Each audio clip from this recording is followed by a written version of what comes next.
भारत और फ्रांस की जो मैत्री है उसकी ऊंचाइयां जैसे जैसे आगे बढ़ रही है, प्रधानमंत्री नरेंद्र मोदी दुनिया को दिखाने भी चाहते हैं कि दोस्ती कितनी प्रगाढ़ है। इसी को शोकेश करने के लिए इस तरह से यहां पर सजाया गया है पूरे जयपुर को।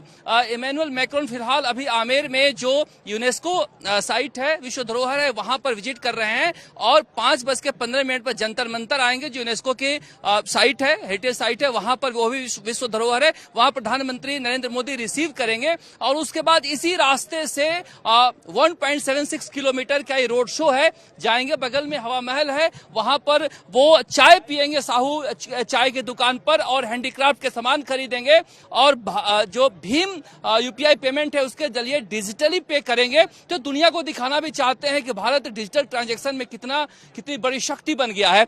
मगर जो गौरव आप बात बता रहे थे कि जयपुर को जिस तरह से चुना गया है, अगर ध्यान से देखेंगे तो राजस्थान में सबसे ज्यादा विदेशी पर्यटक कहीं आते हैं तो फ्रांस से आते हैं। 13.7% विदेशी पर्यटक फ्रांस के आते हैं। दूसरे नंबर पे 8.6 ग्रेट ब्रिटेन के हैं।